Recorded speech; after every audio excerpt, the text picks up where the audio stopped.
So, you might have heard that Yellowstone National Park is sitting on top of a giant supervolcano. That's a reason why the area can boast powerful geysers and hot springs. But it also means that underneath Yellowstone, there is an enormous magma chamber. In 2015, researchers from the University of Utah found out that this chamber was much bigger than everyone had previously thought.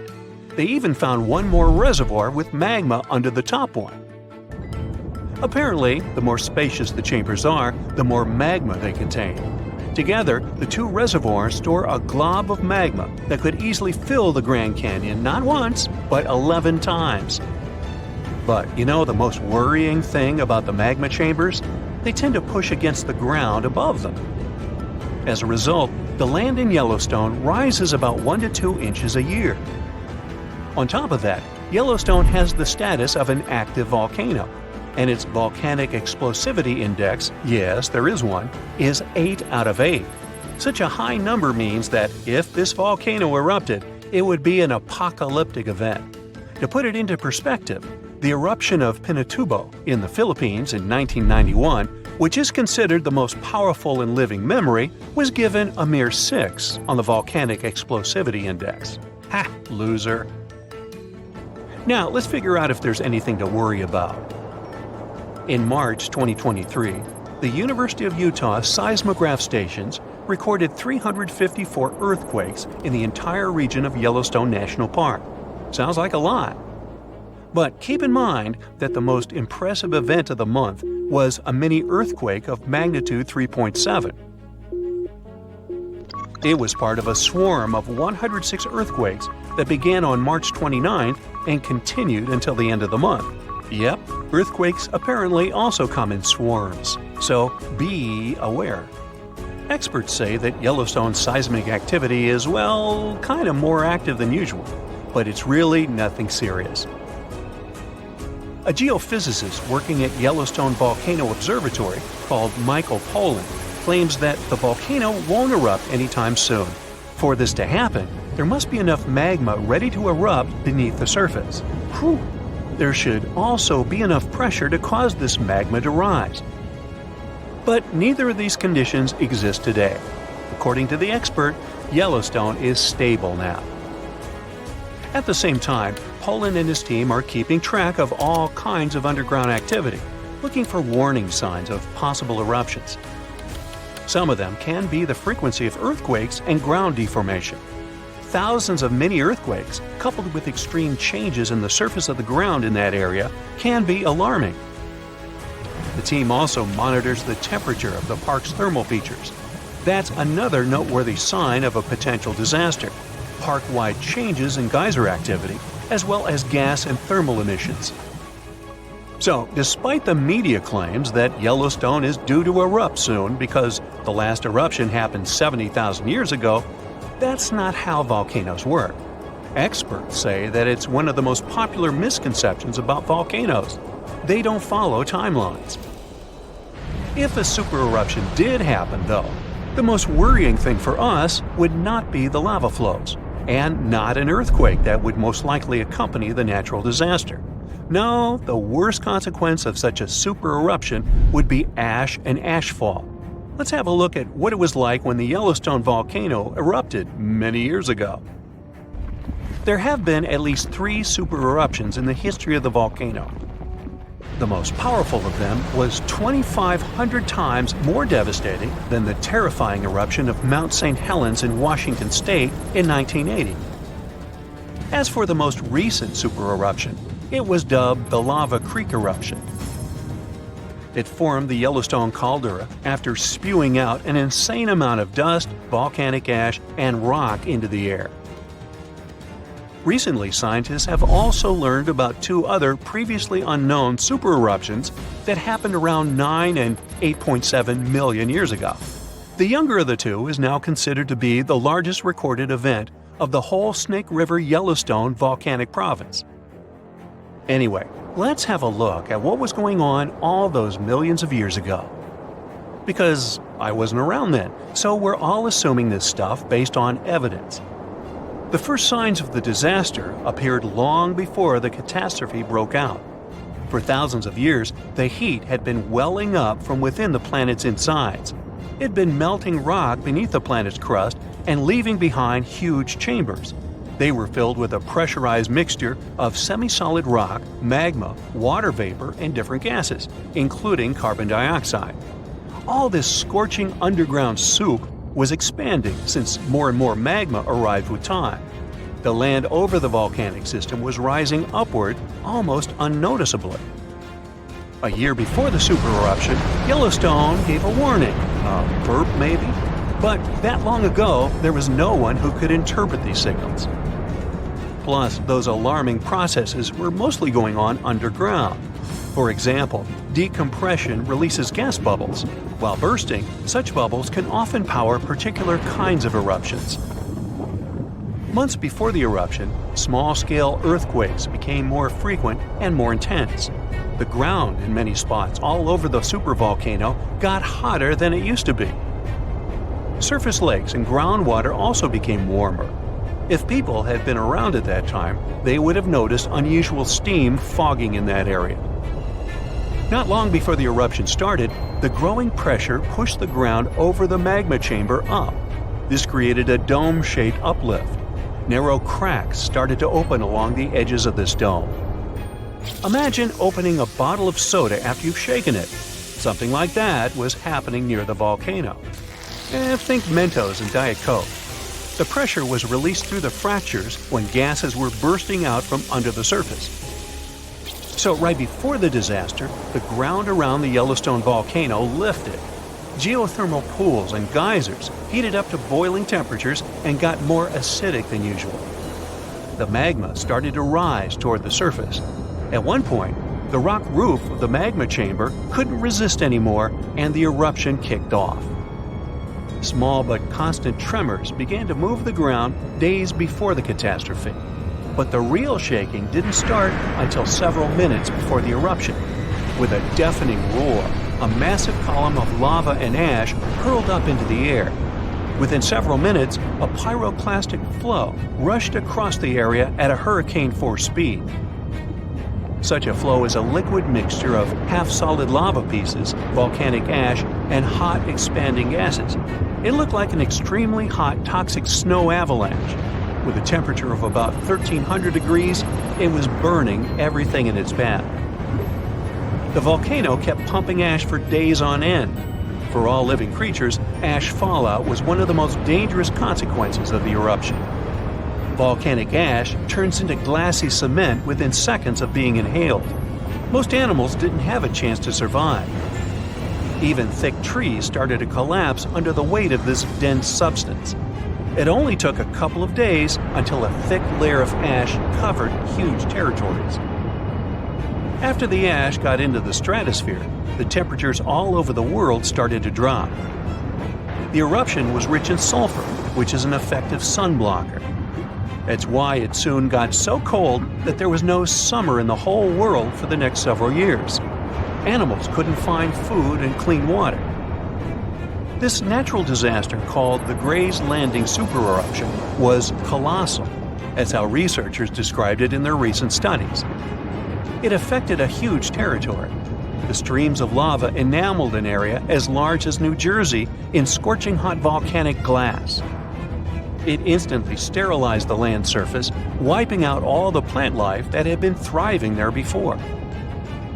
Now, if such an eruption were to happen these days, it would cover Colorado, Utah, and Wyoming with almost 3 feet of toxic volcanic ash. Many regions would be plunged into darkness. Even the coast, where most Americans live, would experience problems with the spread of the ash cloud. It would destroy crops and contaminate pastures, ruin power lines and electrical transformers. Well, so I'm sure you'll agree with me, it's a good thing that such a disaster isn't expected to occur anytime soon. Hey, we got enough other stuff on our plate. Phew, you could finally send that last report for the day and breathe out. The weekend is around the corner. But just when you're about to hit send, you're alarmed by the low rumbling under your desk. Is it the light rail passing by? Unfortunately, that's not the case. It's a volcano speaking. What, here? In Arizona? That's right, the ground keeps shifting under Arizona, reminding us that Earth is alive. No panic though, let's arm ourselves with some context. 20 American states have extinct, active, and dormant, currently sleeping, volcanoes. Among such states, you can find California, New Mexico, Nevada, Utah, and Colorado. On the bright side, Arizona's volcanoes are dormant at the moment, but it doesn't mean they won't go off in the near or not so near future. Now, how about traveling to Arizona to check the traces of its active volcanic past? They dot the desert landscapes of this state like spots dot a Dalmatian. There are entire volcanic fields southwest of Phoenix, east of Douglas, near Flagstaff, north of Kingman, and near the Mexico border. The most worrying thing about these fields is that even though they're not active at the moment, eruptions in this region might happen every 1,000 years or so. Well, the time seems to be up. The last powerful and destructive volcanic eruption occurred around 1,000 years ago at the Sunset Crater. Oh, this place is worth paying more attention to. And we will, but a bit later. First, we have to talk about hotspots. No, not that place where you can surf the web. In our volcanic context, a hotspot is a place where insane amounts of heat melt the overlying crust, Earth's thin outer layer, and form volcanoes. This heat rises from the mantle, which is located between our planet's dense, superheated core and the crust. Want to see an example of this type of volcanism? Welcome to the Hawaiian Islands. The Big Island has its active volcanoes because, at the moment, it's situated on top of the Hawaiian hotspot. The older Hawaiian Islands were once there too, but later they drifted off towards the northwest. It happened because that's where the oceanic crust on top of which they sat, namely the Pacific Plate, moved. Now, look at the world's ocean basins. Yes, they're literally dotted with islands that sit on top of hotspots, like Hawaii, Iceland, Samoa, the Galapagos. Those are probably the most famous examples. But don't think that continents can't host hotspots. They can, but those are far less common. One of the most famous continental hotspots is, I bet you know it. Yep, the one beneath the Yellowstone caldera. By the way, the caldera is a vast volcanic crater, especially one formed as a result of a massive eruption that led to the collapse of the mouth of a volcano. The Yellowstone hotspot is basically the creator of Old Faithful and the rest of the hot springs and mud pots for which the national park is famous. Speaking of Old Faithful, let's make a small detour and pay more attention to this wonder of nature. It's one of the most well-known geysers in the world. People have been coming from all over the globe to see it for more than a century. The cool thing about this geyser is that the likes of it can only form under very specific conditions. That's why they're pretty rare. Magma under the surface superheats pockets of underground water. The pressure there keeps growing until it eventually pushes the water upward with immense strength. A certain volcanic rock with a high silica content lines the tunnel through which this water escapes.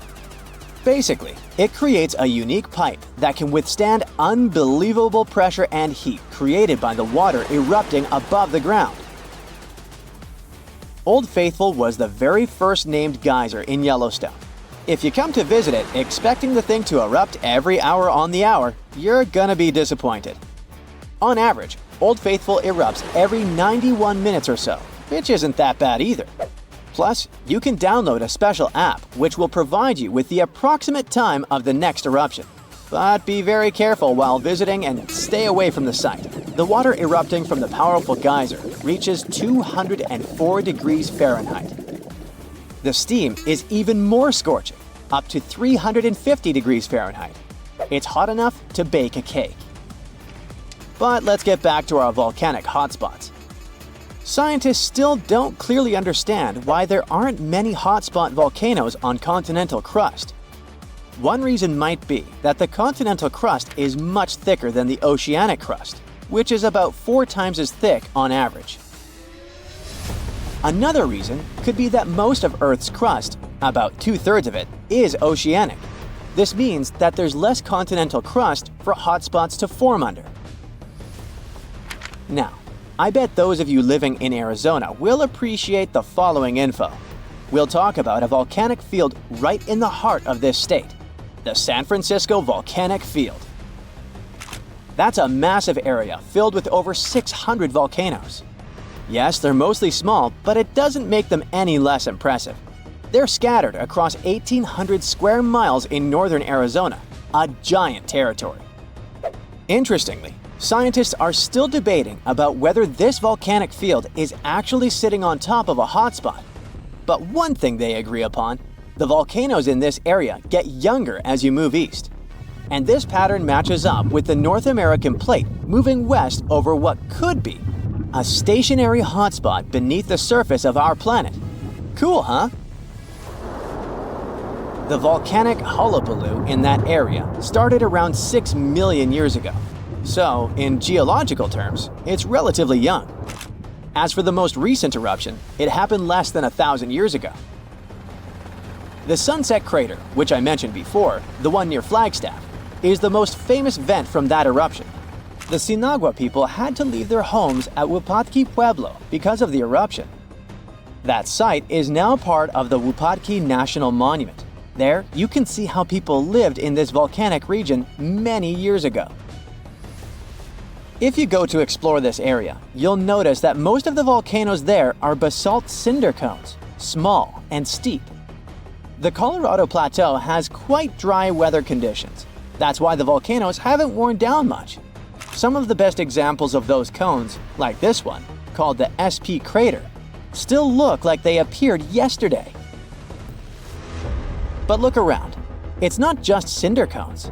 The San Francisco Volcanic Field also has a stratovolcano, as well as some lava domes that formed from volcanic rocks with more silica than basalt you can find in places like Hawaii. It means they're thicker and don't flow as easily. Anyway, the stratovolcano is going to be one of the most epic sights you'll come across while exploring this volcanic field. Well, not the stratovolcano itself, but the San Francisco peaks, the remains of that giant formation. They stand tall at more than 12,600 feet. That's 4.5 Burj Khalifas placed on top of one another. It makes the peaks some of the biggest landmarks in northern Arizona. They're not only stunning, but also sacred to the Native American people who have lived in the area for many generations.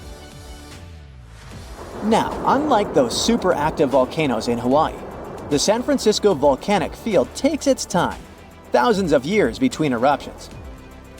But you shouldn't relax just yet. Geologists say another eruption is likely to happen one day. It will probably occur in the remote eastern part of the field, away from big towns. Phew! And if that next eruption is anything like the one that formed Sunset Crater, it would be quite the show. Lava fountains and rivers of lava flowing. At the same time, the next eruption might not happen for centuries, maybe even millennia. Until then, the San Francisco Volcanic Field will remain a hidden gem of volcanic history, waiting for its next fiery performance. Our planet's biggest and meanest supervolcanoes are waking up. When they erupt, you'll surely notice it, even if you live thousands of miles away from the epicenter. Scientists are worried we might not have enough time to prepare and deal with the consequences of a super eruption. There's some volcanic activity close to the Italian city of Naples. And no, it has nothing to do with the famous Mount Vesuvius, but with another volcano. This one is harder to see as it doesn't have a tall peak like Vesuvius. But don't let this bad guy trick you. It could be way more dangerous than its giant neighbor. It does have a huge crater that's about 8 miles wide. This volcano is called Campiflagre, and it's actually one of the largest volcanoes in Europe, sitting under the town of Pasquale. So, Campiflagre erupted 39,000 years ago with a bang so massive it spread ash across the whole Mediterranean region. It also caused the temperature to drop by over 16 degrees Fahrenheit across Eastern Europe. It was the biggest volcanic eruption in Europe in 200,000 years. Since then, Conflagration has had smaller eruptions, and the last one happened in 1538. Now the area is full of small craters, hot springs, and bubbling pools, and they're all proof that this volcano is still very much alive and brewing something. Since the early 2000s, the ground in the giant crater and the town nearby have been slowly rising by about 1 to 1.5 inches every year. There were at least 150 earthquakes that shook this supervolcano lately. In May 2024, there was a 4.4 magnitude in the area, the biggest in the last 40 years. Residents had to leave their homes and camp outside, fearing there would be more earthquakes. No one knows how Conflagration is going to behave in the following months or years, but the authorities are organizing evacuation exercises to prepare the population just in case. The Italian volcano looks like an innocent kitten compared to the real giants like Yellowstone. For a volcano to deserve the title of a super one, it must be able to produce catastrophic-scale eruptions and eject huge amounts of magma, ash, and volcanic gases. The Yellowstone giant meets these criteria. Even though it moves from time to time, the Yellowstone supervolcano hasn't erupted for 640,000 years. But when it does wake up, it might erupt with incredible power, about the same amount as 10 huge nuclear power stations can produce. Under the ground, beneath Yellowstone, there's a super hot area full of molten rock called magma. As more magma moves into a big space called a magma chamber, the ground above starts to swell or rise. When the magma cools down, the ground falls. Between 2004 and 2009, the ground at Yellowstone rose by almost 10 inches, but then it started to slowly go back down in 2010. Scientists aren't sure if it's going to erupt anytime soon. There's also another big volcano called Long Valley in California that has been active since 1980, and it can be a really big threat. Scientists studying this supervolcano found out that before its biggest eruption, 760,000 years ago, the buildup may have taken less than a year.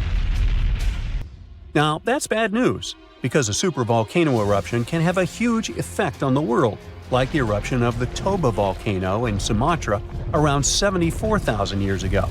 It became the biggest volcanic eruption the Earth had seen in 28 million years. It covered parts of Indonesia, India, and the Indian Ocean with a thick layer of volcanic debris, almost like a 6-inch blanket. The amount of rock it spewed out was like stacking nearly 3 million Empire State Buildings. The giant crater it left behind can still be seen from space. All the ash and gases shot up into the air and blocked some of the sunlight. It caused a volcanic winter that lasted about 6 to 10 years. Some scientists think this eruption might have even affected early humans. Around the time Toba erupted, the human population took a sharp dip, and there were far fewer people. Some say this is why all modern humans come from a small group of survivors. According to the Toba catastrophe theory, most early humans in Europe and Asia didn't survive the cold and harsh climate after the eruption, but a lucky group lived through all that in Africa. Not all scientists agree with this idea, and some archaeological and climate records show a different story. Another volcano that changed the world in a big way was Mount Tambora in 1815. The next year went down in history as the year without a summer. It was cold and rainy, and there was snow and frost even in the middle of summer, especially in Europe and North America. This happened because the volcano sent out a lot of sulfur dioxide into the sky, which spread all over the world and made the planet colder. When Tambora erupted, it caused huge tsunamis that smashed homes and took the lives of around 10,000 people. Afterward, about 80,000 more people passed away because of the consequences the eruption had caused in the world. The cold weather ruined crops, so food became really expensive. And because horses were the main way people traveled, the cost of oats that they ate went way up too. Some people even think this led to the invention of the bicycle in 1817 as a new way to get around. The eruption made the Earth colder for about 3 years. Now, even though the Tambora eruption was so powerful, Krakatoa, another volcano in Indonesia, stole the show when it erupted in 1883. It was just easier to spread information about it through telegrams and photos. Its final blast was the loudest recorded sound in history. and people could hear it on 10% of the entire Earth's surface. The eruption started a tsunami, with waves about half as tall as the Statue of Liberty. Now, if we only had 12 months to prepare for a supervolcano eruption, it would be really hard to store enough food and get ready. But don't panic just yet. Supervolcano eruptions are very rare, and the last one happened 26,500 years ago in New Zealand. Scientists think that a super eruption happens once every 100,000 years on average. But the sad part here is that the Earth doesn't follow a perfect timeline. There could be clusters of super eruptions with shorter gaps between them and then longer quiet periods. Since there have already been 2 super eruptions in the last 100,000 years, there's always a chance one could happen again sooner than we expect. Plus, although there are places like Yellowstone and Long Valley where we expect volcanoes to erupt, there are less obvious possible hotspots. In Chile, there's a volcano called Laguna del Maule that has erupted in the past and left behind a huge crater. Over the last 20 years, the ground there has been swelling really fast, rising up to almost 1 foot a year. Some people are worried that this could be a sign of a big eruption coming. But scientists say there's not enough magma yet to cause a super eruption. In Bolivia, the Jutarancu volcano is also acting up. It's part of a group of volcanoes that have caused super eruptions in the past. Since the 1960s, the ground around Jutarancu has been lifting, but the last eruption was 250,000 years ago. Even though the magma might be rising, it's not enough to worry about just yet. The chances of a super eruption happening during our lifetime are 1 in 1,400, which is pretty low, so you don't need to worry too much. But just like someone wins the lottery every week with very small chances, a super eruption could happen sometime in the future, and when it does, we'll need to be prepared. A magnitude 15 earthquake has the potential to completely destroy our planet and evaporate all the water in a matter of seconds, leaving Earth uninhabitable. Over 500,000 earthquakes happen annually, but none have a magnitude of 15. 90% of quakes occur in the terrifying Ring of Fire zone located around the Pacific Ocean. The ground there is like jello. It shakes almost constantly. The most powerful earthquake to have ever struck Earth had a magnitude of 9.5. That much power can lengthen or shorten the day. But there's probably an earthquake in the confines of your own home now caused by a speck of dust landing on a table. But it has a power of negative 15 magnitudes. Earthquakes happen when tectonic plates move. They're like Lego pieces that are not properly secured, and when they move up, down, or hit one another, the ground also moves, triggering earthquakes. This tectonic energy acts like a battery. It stores energy for a long time, up to 500 years. When this stored energy is released in a sudden burst, the consequences are horrifying. Even the strongest structures submit to this relentless force that leaves a trail of destruction in its path. In some instances, earthquakes can even trigger tsunamis, amplifying the chaos. Such a crazy amount of power can split the ground open and cause severe damage. The strength of an earthquake is measured by the Richter scale, but now it's being replaced by the moment magnitude scale. When there's an earthquake, we hear about how strong it is. It's usually from 1 to 10. Luckily, we haven't had a Richter scale earthquake yet. The most powerful earthquake to have ever happened in modern history occurred in Chile in the 60s. It was around 9.5 on the Richter scale, and it altered Earth's rotation and messed up the length of the day by around 2 milliseconds. It also triggered a massive tsunami and affected a vast area of 155,000 square miles. The Richter scale doesn't actually have a limit. Still, anything above 25 doesn't need measuring, because if that ever happened, we would simply turn into dust, and nobody would care to measure this disaster. As we said, the strongest earthquake had a magnitude of 9.5. If this magnitude had been just 0.5 stronger, it would have created a ruptured line 2,174 miles long. That is almost 7 times the size of Wyoming. A magnitude 11 earthquake would create a crack halfway around the world. Massive tsunamis would hit coastal areas, destroying everything, and Earth would get into a massive environmental crisis. If you love hiking, you would have new mountains to explore, created by the terrifying earthquake.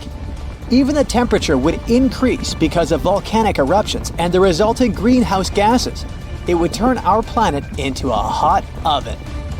The safest places would be far away from any buildings, seas, oceans, and mountains where there would be a low chance of a landslide. Countries unprepared for earthquakes would be totally destroyed, and cities would turn into piles of rubble and dust. Going up on the Richter scale would only make things worse. But don't worry, an earthquake of that power is impossible. Earth's crust doesn't have enough energy to produce such earthquakes.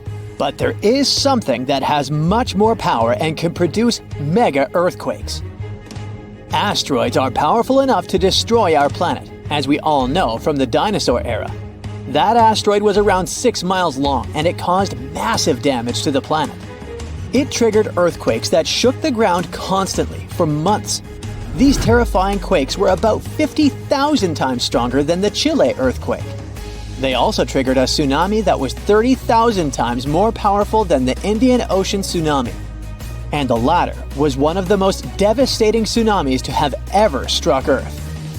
The earthquakes caused by the asteroid had a magnitude of 11, making it the most powerful and scariest natural disaster ever. And let's hope it stays that way. The Indian Ocean tsunami affected only certain areas of the world. Meanwhile, the asteroid tsunami affected every part of the world and had 33-foot-tall waves. Even if you had traveled to the most remote place on Earth, you wouldn't have been able to hide from this Grim Reaper. A 15-magnitude earthquake wouldn't be 15% stronger than the Chile earthquake. The scale doesn't work like that. It would be around 100 million times more powerful than a 9.5 magnitude quake. It could make all the water on Earth evaporate, leaving us devastated and without any H2O to survive. All ecosystems would collapse, all food chains would be broken, and only some super strong bacteria would probably survive the impossible. That is only a fraction of the frightening things that could happen. The ocean is like the AC for our planet. Without it, Earth would be super hot. The ocean also serves as a shield from the sun's powerful rays. It acts as a heat absorber and cools Earth. Scientists think that the most dangerous thing would be the inability of Earth's crust to survive the violent shakes of the 15-magnitude earthquake. If our planet miraculously survived and didn't turn into dust, there would be massive openings in its crust. The ground would become gelatinous. It would randomly move up, down, left, and right, and no building would survive that. Our civilization would be brought back to the Stonehenge era. Tectonic movements like this are devastating. A similar thing happened in Japan when tectonic plates moved 165 feet from each other and then snapped back together, creating a 9-magnitude earthquake. No place on Earth is immune to this bone-chilling natural phenomenon. Still, certain places have higher chances of being destroyed than others, like the Ring of Fire, where 90% of earthquakes happen. This is a place where earthquakes are almost everyday occurrences. The Ring of Fire is located in the Pacific Ocean. It forms a ring around the continents that surround the Pacific. There, several tectonic plates meet, creating highly unstable ground. To make the problem much more terrifying, 75% of active volcanoes are located in this area. 90% of dormant volcanoes are also there, making this place extremely dangerous. Scientists carefully study this region to find a way to predict when the next earthquake might strike. The Ring of Fire is not the only place at risk of earthquakes. In California, along the San Andreas fault line, 2 tectonic plates have been storing power for more than 200 years. The San Andreas Fault is 715 miles long and has the potential for a massive earthquake. This region has its fear of violent earthquakes like the one that happened in San Francisco in 1906. It had a magnitude of 7.8 on the Richter scale. Scientists' predictions are terrifying. They say that the chance of a 6.7 magnitude earthquake is very high in the area. If all hell starts to break loose, you should know how to survive. Avoid anything that might fall on you, like windows, closets, or unstable ceilings. The official phrase from emergency experts is drop, cover and hold on. Stay low to the ground. Hide under something stable like a table, and remain there until the shaking stops. Make sure to stay in your shelter for another minute or two, just in case there are aftershocks or loose debris. Use your nose and smell for gas. If you do smell it, don't turn the lights on or do anything that might ignite it. Stay strong and be safe. When we think of active volcanoes, one region comes to mind: the Ring of Fire in the Pacific Ocean. 3/4 of Earth's volcanoes sit within this belt. Compare the area to Australia, which doesn't have any volcanic activity. The old continent of Europe is also calm, or at least we like to think so. Can you guess what the most active volcano in Europe is? If you thought of Mount Etna on the island of Sicily in Italy, you were right. The volcano has erupted about 200 times and has been far from sleeping in recent decades. The last time this happened was in August 2023. The highest mountain in the Mediterranean is 500 million years old. But in Iceland, there is a much younger volcano. It sprang into action on the 10th of July 2023. In the afternoon, 3 fissures appeared in the ground on a peninsula in the southwest of the island. This was at a base of a small mountain peak. Its name means Little Ram in the local language. The volcano spewed molten lava high into the air. There were also gas plumes in the area. But the scientific community wasn't surprised by the event. They already knew about the volcanic area that stretches between the cities of Reykjavik and Keflavik. Its name is hard to pronounce. Hey, I want to buy a vowel. It had already erupted during the previous 2 summers. This activity came after 8 centuries of dormancy. In the days leading up to the latest eruption, seismologists, the scientists who study earthquakes, recorded over 12,000 tremors. When the ground opened up in July, the fissures were over 1.5 miles long. The following morning, 2 of them closed. All the lava was now coming out of the last fissure. It grew into an elongated cone, the simplest shape of volcano we are all familiar with. The lava soon filled a large crater. It grew almost 100 feet tall during the first week, and it is still growing. On the night when the eruption started, lava spread out in all directions. Its cinders set ablaze the dry moss in the vicinity. Local authorities closed off the surrounding area. There were toxic gases from the volcanoes and smoke from the burning moss. Firefighters flocked to the area. After a week, they proclaimed the area safe. Visitors soon came to witness the birth of Europe's youngest volcano. This form of tourism is quite developed in Iceland. People come from all over the world to watch active volcanoes. The land of fire and ice is home to more than 130 volcanoes. Some 30 of them are active. Now, I know what you're thinking right now. Is volcano tourism safe? In Iceland, it is. The country's authorities research and constantly monitor all of the hotspots. The island is dotted with several dozen seismic stations. These help researchers accurately predict future eruptions, and emergency services are accustomed to these sorts of events. They can quickly cordon off danger zones. This is what happened in 2010.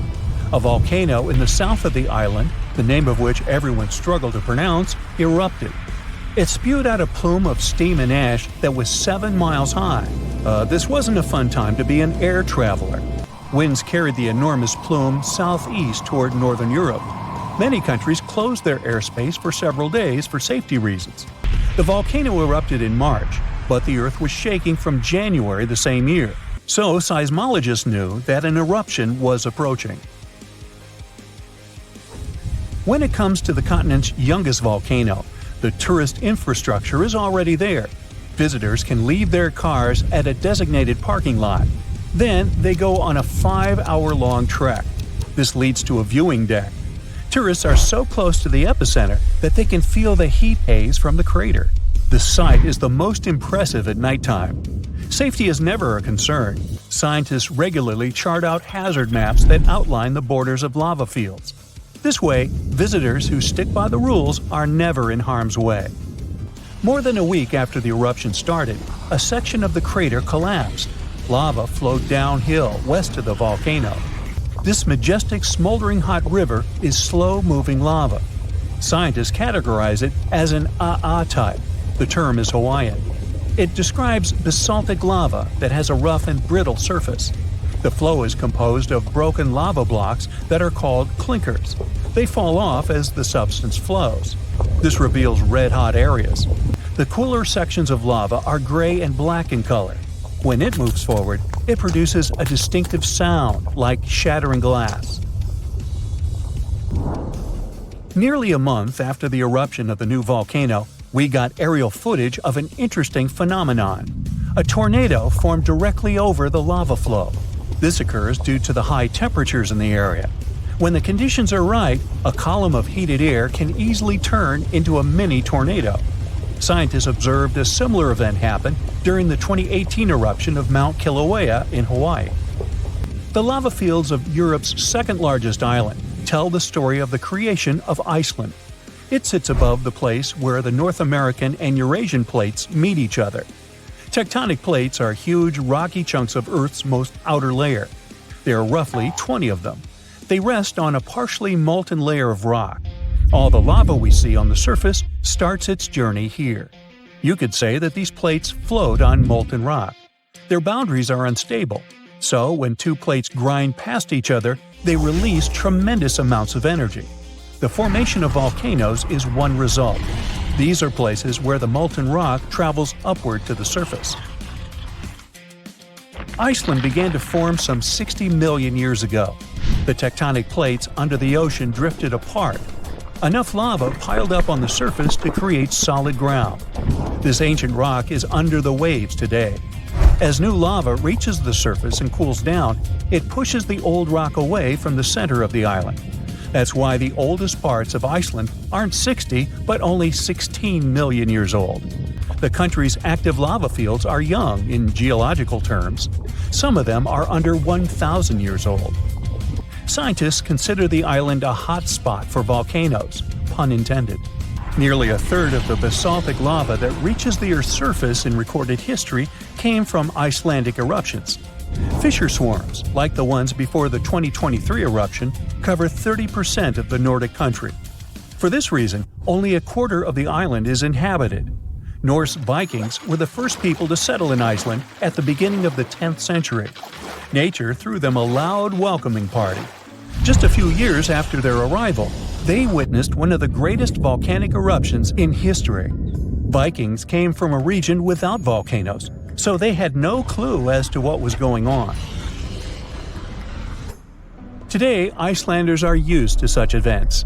This is good because their homeland is entering a new era of volcanic activity. Volcanologists suspect that recent events are an introduction to decades of more frequent eruptions. The peninsula that is home to Earth's youngest volcano is just 17 miles southwest of Iceland's capital city. It's been dormant for a long time. Present-day eruptions there are a reminder that the natural processes that created Iceland are still ongoing. Recently, scientists discovered that there's a historical link between volcanic eruptions in the north of Europe and glaciers. Our planet went through at least 5 major ice ages. These were exceptionally lengthy periods when the average temperature on Earth dropped. The result was the expansion of ice sheets across northern Europe and North America. The last ice age ended some 10,000 years ago. Researchers are still trying to fully understand how these glacial periods affected volcanic activity. They suspect that the sheer weight of all that ice disrupts the flow of magma underground. When glaciers retreat, the pressure is lifted. This makes it easier for lava to flow upward to the surface where it bursts.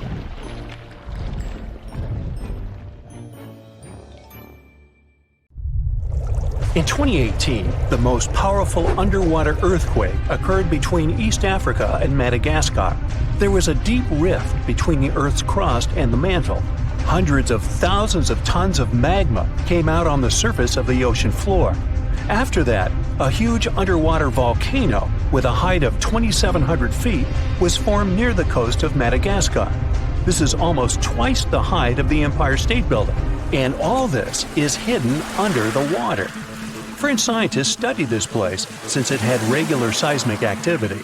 When the geologists went on an expedition to the coast of Madagascar, they discovered this giant underwater rock, which was not here until recently. With the help of geological equipment, they discovered the earthquake happened deeper than usual, below the Earth's crust. Geologists created a special observatory to monitor the situation at this site in real time. Between February and May 2019, they recorded about 17,000 seismic activities below the ocean floor. Scientists had never recorded such deep earthquakes. This suggests that there are reservoirs and drainage systems inside our planet through which magma flows. It's like the veins and vessels of a living organism.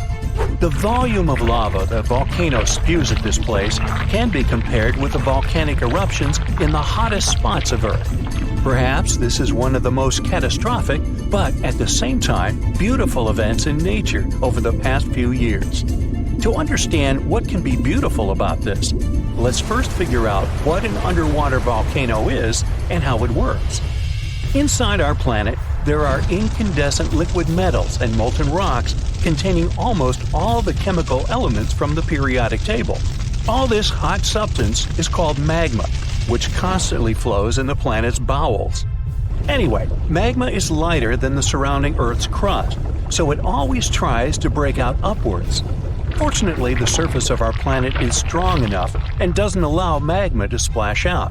But sometimes it happens, and here's why. The Earth's crust consists of many solid parts, tectonic plates. These plates collide with each other because of movement. Imagine a massive picture of puzzles. Each detail of this puzzle is a tectonic plate, and they all are constantly moving. Sometimes one puzzle gets unhooked from another. When this happens, magma immediately spills out of the resulting gap. And these places of faults with flowing magma we call volcanoes. When such a volcano erupts, a new geology begins. A splash of magma shakes the ocean floor. Lava and ash erupt from the inside of our planet. It causes a release of destructive energy of incredible power. But thanks to the water, such a catastrophe can go unnoticed. More than 70% of the seismic activity associated with volcanoes occurs underwater, and almost no one notices it. But inside the water, there's a total mess. Lava heats the water and destroys the seabed. The ocean in this area boils, and large air bubbles rise up. But the enormous pressure of hundreds of millions of gallons of water suppresses the volcano's destructive power. Molten rocks of the Earth's crust are pressed against the seabed. The ocean blocks the consequences of the disaster, but sometimes the eruption gets to the surface. Such a case occurred in 2012. Vast pieces of pumice the size of a van began to float up in the southeastern Pacific Ocean. There were hundreds, even thousands of them. It was more like a group of unknown islands. Volcanic rocks scattered in the ocean over an area twice as large as New Zealand. Scientists used deep-sea sonar apparatus on the remote control to determine the full scale of the disaster. They studied the seabed for a long time and found 14 craters that released lava. The researchers saw that more than a third of the erupted volcanic material surfaced and scattered throughout the ocean. The rest was scattered along the bottom. It destroyed all marine life in the area. However, after the eruption of volcanoes, life is reborn like a phoenix from the ashes. Volcanic ash, lava, and soil around the volcano contain many useful elements and minerals.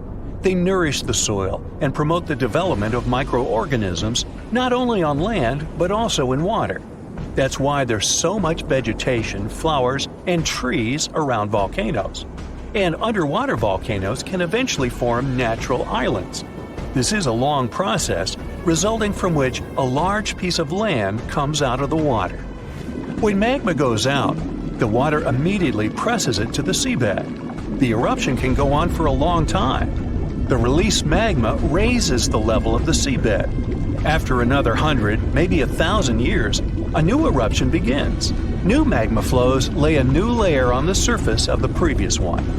Over millions of years, layer by layer, the volcano has been growing.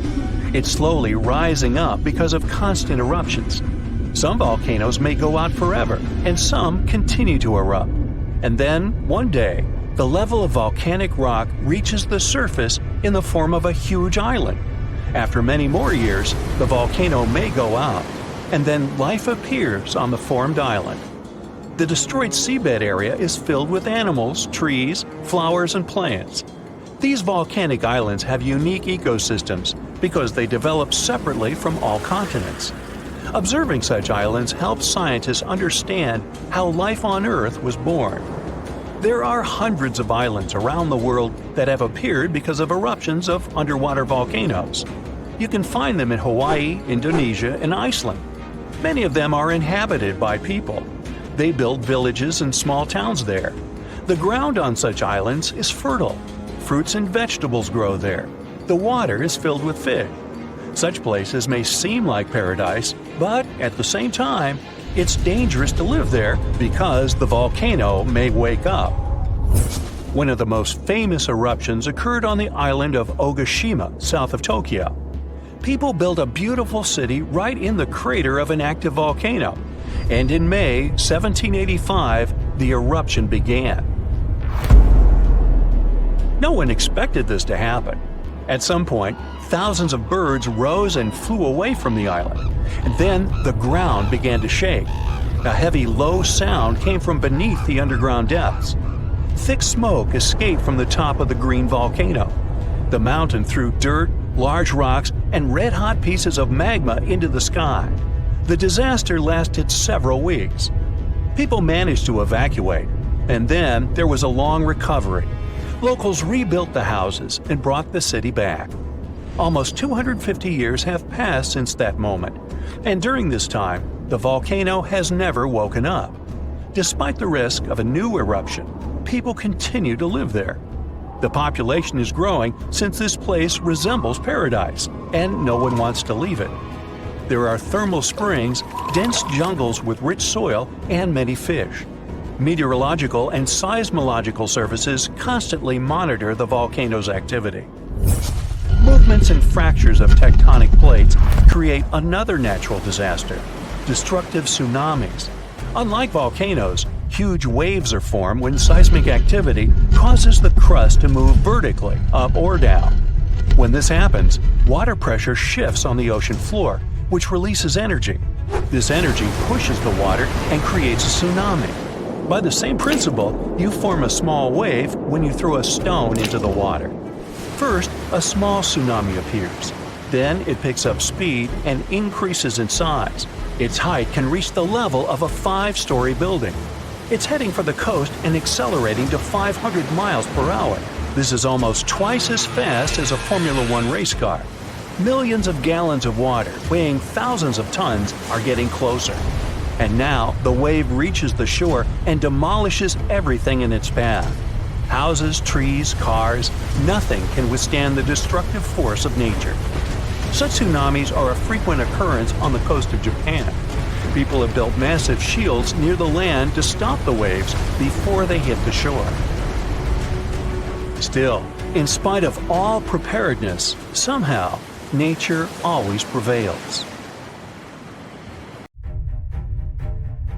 There is a powerful force hiding underground where tectonic plates meet, and one forces another under it. This happens in the Pacific and Indian Oceans. Strain builds over centuries. The tension is unbearable until the megathrust awakens. The Earth shakes with a magnitude that can exceed 9 points, more powerful than any other earthquake. When the seafloor suddenly gets pushed up fast, it sends a huge ripple across the water, and a tsunami of huge force is out. These waves are called teletsunamis, and they cross entire ocean basins, ready to take over coastlines thousands of miles away. The thrust fault stretches over 600 miles. The Earth is not just shaking, it feels like it's tearing apart. This is the power of a megathrust earthquake. Those caught in its path will have to fight for their lives. Japanese authorities recently had to issue their first ever megaquake advisory. It happened because of a strong tremor on the edge of the Nankai Trough ocean floor zone. In the end, most of the warnings were lifted, and there wasn't much damage from the 7.1 magnitude earthquake.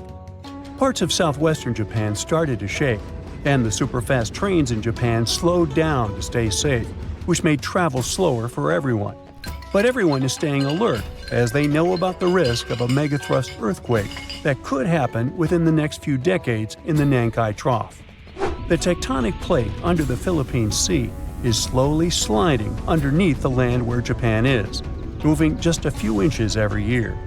The last big earthquakes from this area happened in 1944 and 1946, both with a magnitude of 8.1. These quakes have caused a lot of destruction in the country. The next megathrust earthquake in the region, if it does happen, could be between a magnitude 8 and 9. Scientists still can't agree on how likely this mega earthquake is to happen, but it could be up to 80% certainty. On the other side of the Pacific, scientists from the U.S. Geological Survey have studied a dangerous area along the U.S. West Coast. It's called the Cascadia Subduction Zone, and it stretches from northern California to northern Vancouver Island in Canada. Over the past 14,200 years, there have likely been at least 30 big earthquakes in this region. One major quake happens every 500 years on average. But for a long time now, Cascadia has been quiet, and it worries scientists. They think this might be because the area is locked, meaning the tectonic plates are stuck together and building up a lot of pressure. Eventually, the part of the seafloor could suddenly break and move by several feet. The shaking would be just 5 minutes, but it would create a powerful tsunami as the seafloor shifts that would last for 10 hours. If it happens, it's going to be the worst natural disaster in the country's history, according to experts. The ground on some inland hills could turn into something like quicksand. This would cause the hillsides to slide and crumble, taking down roads and bridges. Around 620,000 buildings could be badly damaged or even collapse, including about 100 hospitals and 2,000 schools. People in Washington state might have to take care of themselves without help for 2 weeks, finding food, water, and shelter on their own. Scientists are studying slow slip events, where the tectonic plates move very slowly over weeks or months, releasing some energy but not enough to stop a big one. Every time the magnitude of an earthquake goes up by just one number, the energy it releases is 40 times bigger. So we'd need about 1 million small earthquakes every day for 500 years straight to release the same energy as one huge magnitude 9 earthquake. But these small earthquakes might be clues that a bigger earthquake is coming. To better monitor the Cascadia Fault, experts are mapping the fault more accurately and adding better monitoring tools offshore. Scientists receive over $10 million to install seismic sensors and seafloor pressure gauges on a fiber optic cable off the coast of Oregon. The goal is to be ready to warn people and potentially save lives when a big earthquake strikes. A sharp megathrust earthquake happened in this part of the world in 1964. It went down in history as the Great Alaska Earthquake and had a magnitude of 9.2. It lasted for more than 4 minutes, making it the most powerful earthquake in the history of the U.S. and North America. The ground shook so hard that it caused huge cracks and landslides. In Anchorage, many houses, buildings, and roads were destroyed because they weren't built to handle such a big earthquake. In some places, the land was permanently changed. For example, the coastline near Kodiak and Hinchinbrook Island was lifted by 30 feet. In other areas, like Gerwood and Portage, the ground sank by 8 feet. They had to rebuild roads higher so they wouldn't be flooded by the tide. A huge 27-foot tsunami wiped out the entire village of Chiniga. Many coastal towns were heavily damaged, not just by the earthquake, but also by tsunamis and the fires that followed. After the main earthquake, there were thousands of smaller aftershocks for months. A moderate earthquake of magnitude 4.4 shook Los Angeles in August 2024. Once it was over, the LA Fire Department checked around the city and didn't find any major damage or anyone hurt. In the nearby city of Pasadena, which is close to the earthquake's epicenter, a water pipe burst inside City Hall and everyone had to leave the building. Thankfully, there was no danger of a tsunami. The best we can do to avoid panic in such situations is to be prepared. Japan is one of the places on Earth where earthquakes happen the most because it sits on the edges of 4 tectonic plates. Around 1,500 of these earthquakes each year are noticeable. Because of this, the people in Japan have learned to live with earthquakes. The 1950 law set a rule that buildings should be able to handle earthquakes up to a magnitude 7 without falling apart. An update 30 years later said that buildings should only have minor damage in such earthquakes and still work as usual.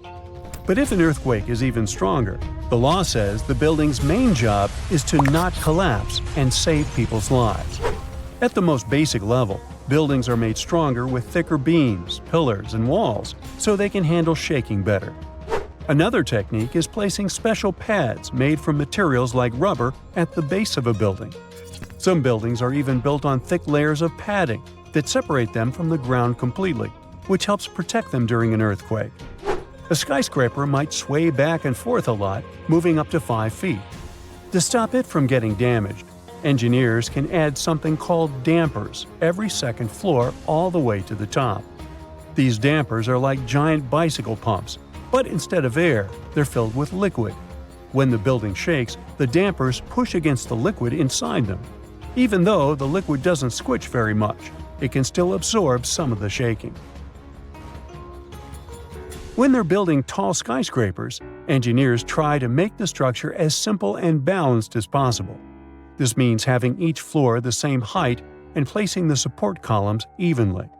But sometimes, architects who design skyscrapers don't want to make these compromises because they have creative ideas for how the building should look. Then they have to find compromise solutions. For example, Tokyo's Skytree Tower, one of the tallest buildings in the world, is designed in a futuristic style but also includes special features to protect it from earthquakes. It has a central pillar, like in traditional Japanese pagodas, and seismic dampers that help absorb the energy from an earthquake, keeping the building safe. These ominous rumbling sounds, the ground shaking under your feet. Wait a minute, that's my tummy. Or it might be Washington State's Mount Adams waking up. It's the largest volcano in the state by both area and volume, and it's recently started to show signs of life after staying silent for thousands of years. Scientists have noticed an alarming uptick in seismic activity around the mountain. And since the last eruption here happened between 3,800 and 7,600 years ago, humanity was still in the Stone Age at that time. This sudden chattiness has scientists, let's say, curious. The U.S. Geological Survey has hurriedly installed temporary seismic stations around Mount Adams to keep an eye on the situation. At the same time, they reassure the public there's no need to panic. Mount Adams doesn't reach the height of the better-known Mount Rainier, and still it covers a massive area, making it Washington's largest active volcano. Interestingly, records show that before September of this year, Mount Adams had experienced an average of just one small earthquake every 2 to 3 years since 1982. And then, the Cascades Volcano Observatory and the Pacific Northwest Seismic Network detected a staggering 6 earthquakes in just 1 month, September. These quakes were all rather tiny, with magnitudes ranging between 0.9 and 2 on the Richter scale. It means they were so weak you wouldn't feel them at the surface. Plus, satellite imagery confirmed there was no ground deformation in the area. Now, at the moment, the USGS keeps Mount Adams' alert level at green or normal, so we shouldn't worry about the ground opening and swallowing towns and cities. But the most recent seismic blips have encouraged the agency to install additional equipment for more precise monitoring. Such an expanded network will help scientists notice even the smallest earthquakes, which will help them understand what's happening under Mount Adams. This extra equipment might also shed light on whether this recent activity is a signal of future eruptions or just a random anomaly. If Mount Adams eventually erupted, it would likely produce slow-moving lava flows rather than explosive eruptions like Mount St. Helens. After all, past eruptions have only led to lava flows that travel just a few miles from the volcano. So that's not what we'd need to worry about. A much more dangerous thing would be lahars. These are mud flows that can happen when volcanic ash, rock, and melted ice mix during eruptions. Lahars have occurred near Mount Adams without even eruptions. Rock, weakened by hydrothermal processes at the volcano's summit, suddenly broke loose, creating fast-moving, destructive mudflows. Exactly for this reason, the USGS categorizes Mount Adams as a high-threat volcano. While it doesn't erupt frequently, it still poses serious risks to nearby settlements. Another volcano we should carefully watch is Katla in Iceland. It's one of the country's most powerful and dangerous volcanoes. It last erupted over a century ago in 1918, but if it erupts again, it could be 10 times as powerful as another Icelandic volcano whose name I can't pronounce. See? That one erupted in 2010, completely disrupting air travel all over Europe. An eruption of Katla could release large amounts of sulfur dioxide, which could form sulfate aerosols in the atmosphere. Such aerosols reflect sunlight, which could even cause temporary global cooling. This phenomenon often followed catastrophic volcanic eruptions in the past. Although eruptions are common in Iceland, Katla's ash cloud would likely shoot higher into the sky and cover larger areas of Europe than that other one did. It would ground flights and negatively affect economies. If Katla erupted, it would also harm agriculture, water supplies, and air quality. In 2014, scientists noted that a large eruption could even cause a tsunami that might travel along Iceland's south coast and out to sea. But the potential impact of such a tsunami is still unclear. Katla tends to erupt on a regular schedule every 40 to 80 years, which means that another eruption is statistically very likely soon. That's why Katla remains under close scientific observation. The Canary Islands' Cumbre Vieja erupted recently in 2021, reminding people of its destructive potential. The lava flow from this eruption was devastating. It covered whole neighborhoods and flowed into the ocean, destroying more than 3,000 homes. Thousands of people had to be evacuated. But the craziest thing? Even though the damage was significant, scientists believe it could have been far worse. A massive eruption of Cumbre Vieja could have caused the volcano's entire western flank to collapse into the Atlantic Ocean, triggering a mega tsunami. This hypothetical tsunami could have potentially created waves hundreds or even thousands of feet high. They could have flooded coastlines around the Atlantic basin, including parts of the US and Europe. Luckily, recent studies claim that a collapse of that scale is unlikely. But even though the chance of a mega tsunami is low, scientists still think it's wise to prepare for possible eruptions because there's a chance of extensive damage. The lava flows that occur at this volcano tend to be extensive and dangerous to both human life and the infrastructure on the island. If you decide to travel to Ecuador, you should be wary of Cotopaxi, one of the most active volcanoes in this country. It's been rumbling with minor eruptions since 2022. While these eruptions have been relatively small, Cotopaxi has a great potential for a major eruption, and it has scientists on high alert. If Cotopaxi erupted on a large scale, it could produce a massive ash cloud over 12 miles high, threatening the lives of around 200,000 people in the neighboring area. A serious danger is Cotopaxi's snow-capped summit. It would melt super rapidly in a major eruption. It could lead to destructive floods and landslides that would flow down the mountain and potentially reach populated areas. This combination of volcanic activity and glacial floods makes Cotopaxi a high-risk volcano. A powerful eruption could occur soon, or it could be years or even decades away. But monitoring efforts are in place to catch any warning signs. The next volcano we should watch out for is already infamous, Mount Vesuvius. Its catastrophic eruption in 79 CE destroyed the Roman cities of Pompeii and Herculaneum. Its last eruption occurred in 1944, but Vesuvius remains highly active and poses a great risk to nearby Naples, one of Italy's largest cities. A large eruption would threaten over 3 million people. Many of them live in the vicinity or even directly on the slopes of the volcano. If Vesuvius erupted, it would be an explosive event, with ash, rocks, and volcanic gas ejected at extremely high speeds.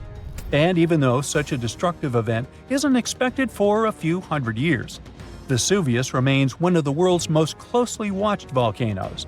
After all, it has a real potential to cause catastrophic damage in a densely populated area. Then, we have Popocatépetl, often called El Popo. It's one of North America's tallest active volcanoes, which lies about 40 miles from Mexico City. Exactly this proximity to a metropolitan area with a population of 22 million people makes Popocatépetl especially hazardous. A large eruption could send a massive ash cloud over Mexico City, causing widespread disruptions. Ash could clog the city's drainage systems, contaminate water supplies, and even cause power outages by short-circuiting electrical systems. Plus, lahars could rush down the volcano, reaching nearby towns. Popocatépetl has been showing near-constant seismic activity since the early 2000s, and smaller eruptions are pretty common here. In early 2024, there were 13 recorded minor eruptions, which alarmed nearby towns. At the same time, volcanologists consider such eruptions normal for Popocatépetl. While talking about super dangerous volcanoes, we can't skip Yellowstone National Park. It houses one of the world's largest supervolcanoes. Its last massive eruption occurred about 640,000 years ago.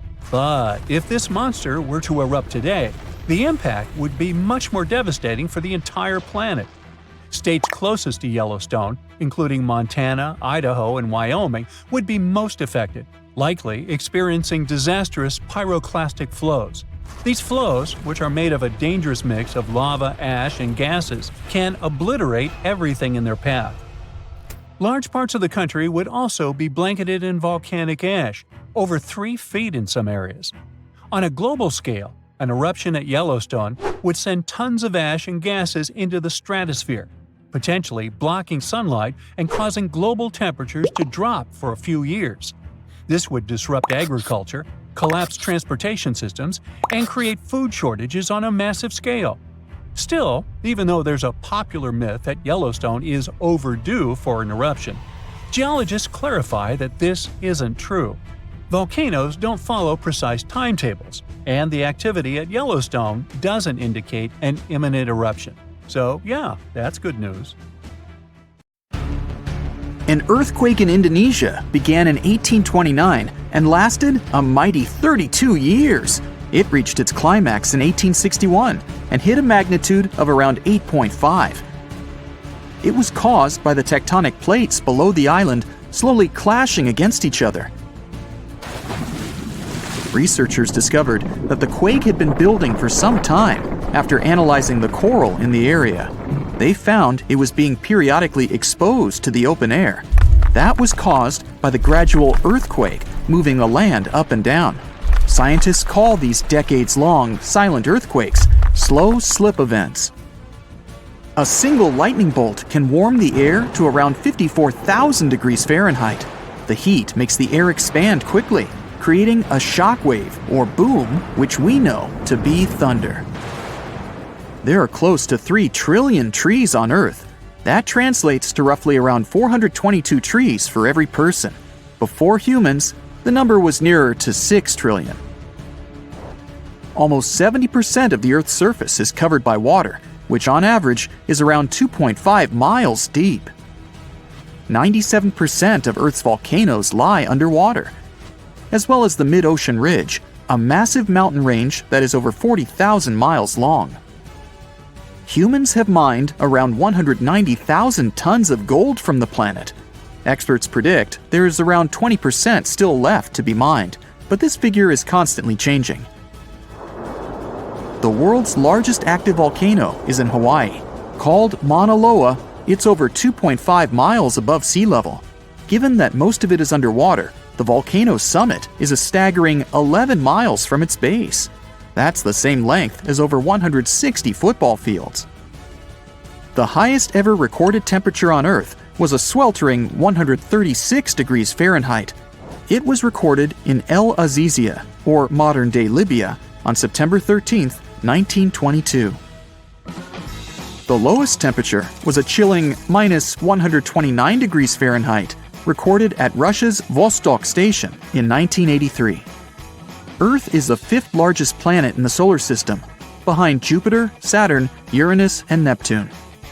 It has a circumference of roughly 25,000 miles, and it would take the average person around 8,300 hours to walk around the face of the Earth. The separation between Earth's land masses would make such a trek almost impossible, though. It takes 365.25 days for the Earth to orbit the Sun. Because our calendar years only have 365 days, we add an extra leap day every 4 years to make up for the difference. Russia is the largest country on the planet, with a total area of about 6.5 million square miles. It encompasses more than 1/8 of the Earth's inhabited land area, but still has a relatively small population given its size. Earth is the only planet with one moon. Mercury and Venus have no moons, while every other planet has 2 or more. Earth is over 4 billion years old. Scientists calculate this by looking at the planet's oldest rocks, as well as meteorites that have crash-landed. They used meteorites as they were formed at the same time as Earth, when the solar system was forming. The ground we walk on is basically recycled. The planet's rock cycle turns igneous rocks to sedimentary ones, then transforms those into metamorphic rocks, and back again.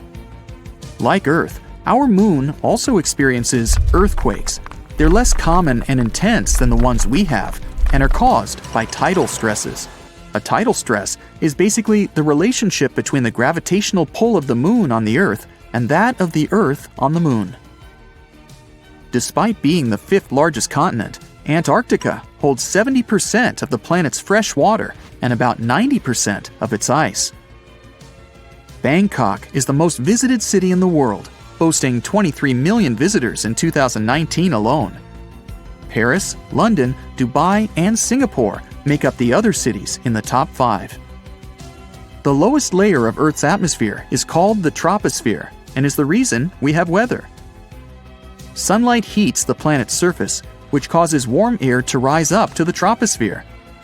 This air then expands and cools as the air pressure decreases and sinks down, where it is then warmed by the Earth again.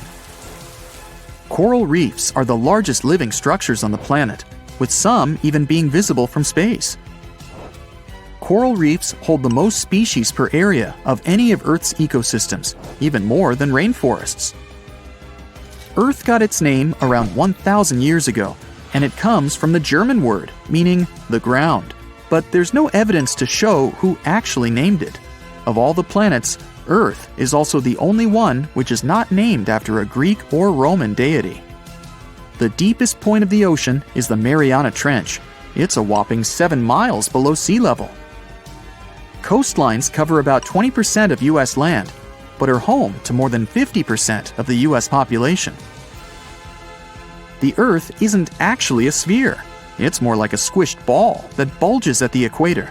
The bulge is caused by the force of the Earth spinning, which makes the north and south poles slightly flat. The Earth spins on its axis, which is basically an imaginary straight line. Earth has seasons because the axis is tilted, causing the sun's rays to hit different parts of the planet more directly, depending on the time of year. If the sun was as tall as a standard door, the Earth would be around the size of a nickel. The Earth's rate of rotation is gradually decreasing. It's happening so slowly that it would take as much as 140 million years for the length of a day to increase to 25 hours. Get equipped for any season with brand new Brightside merch. Click the link and grab your print. The biggest animal on Earth is the Antarctic blue whale. It can reach lengths of 100 feet and weigh up to 400,000 pounds, which is around the same as 33 elephants. The temperature at the center of the Earth is around the same as the surface of the Sun, at almost 10,000 degrees Fahrenheit. Earth is around 10,000 times older than humans.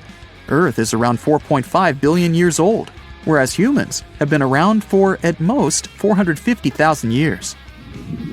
There are around 34,000 known species of fish. The actual number is way higher, though, as a whopping 95% of our oceans still haven't been explored. America's Route 66 is longer than the journey to the Earth's core.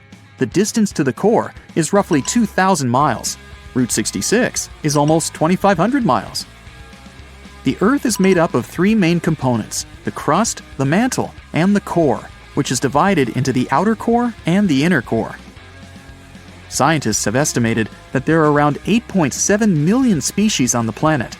Out of this, between 1 to 2 million of these species are animals.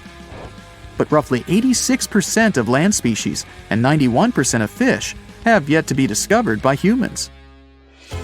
Ancient astronomers used to think that the Earth was the center of the universe. For 2,000 years, they believed the Earth to be static, while other bodies traveled in orbit around us. In 1543, Copernicus published his sun-centered model of the solar system. Earth is the densest planet in the solar system.